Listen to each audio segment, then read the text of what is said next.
ఇది ఒక బాతు మరియు అడవి కుక్క కథ. పచ్చని చెట్లతో నిండిన అటవిలోని ప్రశాంతమైన చెరువులో పసుపు రంగు బాతు డింకు ఆనందంగా ఈదుతూ ఉంది.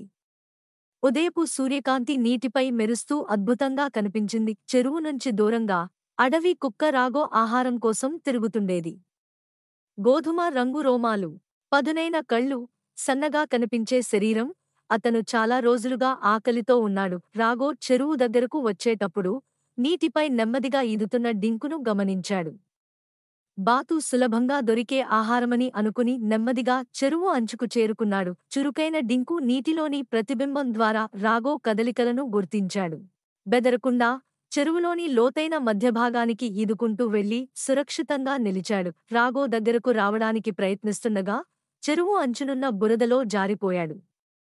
అతని పాదాలు తడిగా ఉన్న మట్టిలో ఇరుక్కుని అతను కోపంగా గర్జించాడు. డింకు మాత్రం మధ్యలో నుండి ప్రశాంతంగా చూస్తూ ఉండిపోయాడు. అడవి కుక్క చెరువు చుట్టూ తిరుగుతూ ఏదైనా మార్గం వెతికాడు. కొంచెం లోతైన నీటిలోకి కూడా దూకాడు. కానీ డింకు ప్రతిసారీ అతనికి అందకుండా త్వరగా దూరంగా ఈదేశాడు. ఆ డింకుకు ఒక ఆలోచన వచ్చింది. అతను తన రెక్కలను వేగంగా కొట్టి చిన్నటి చల్లట్లు సృష్టించాడు. దీన్ని చూసి రాగో బాతు అలసిపోయిందని భావించి మరింత లోతులోకి అడుగుపెట్టాడు. కానీ ఎక్కువ లోతులోకి వెళ్తున్నప్పుడు అతని కాళ్ళు మృదువైన మట్టిలో మునిగిపోయాయి. రాగో బయటపడేందుకు తీవ్రంగా ప్రయత్నించగా నీటిలో అలలు ఉప్పొంగాయి. డింకు దగ్గరకు ఈదుకొచ్చాడు. ఎగతాళి చేయడానికి కాదు, సహాయం చేయడానికి. తన చల్లట్లతో రాగో దృష్టిని మార్చి అతన్ని బలమైన నేల ఉన్న దిశగా నడిపించాడు. రాగోవుగా బయటపడి ఒడ్డుకు చేరుకున్నాడు.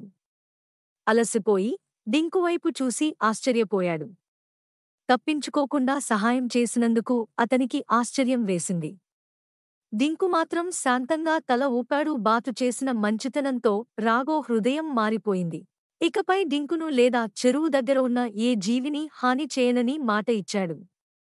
నిజమైన శక్తి దయలోనూ ఉంటుందని తెలుసుకున్నాడు. ఆ రోజునుంచి బాతు డింకు మరియు అడవి కుక్క రాగో మధ్య ఒక అనుకోని స్నేహం ఏర్పడింది. రాగో చెరువును రక్షించేవాడు. డింకు ప్రతి ఉదయం తన ముద్దు శబ్దాలతో అతన్ని స్వాగతించేది. అటవీ మరింత సురక్షితం, మరింత ఆనందంగా మారింది.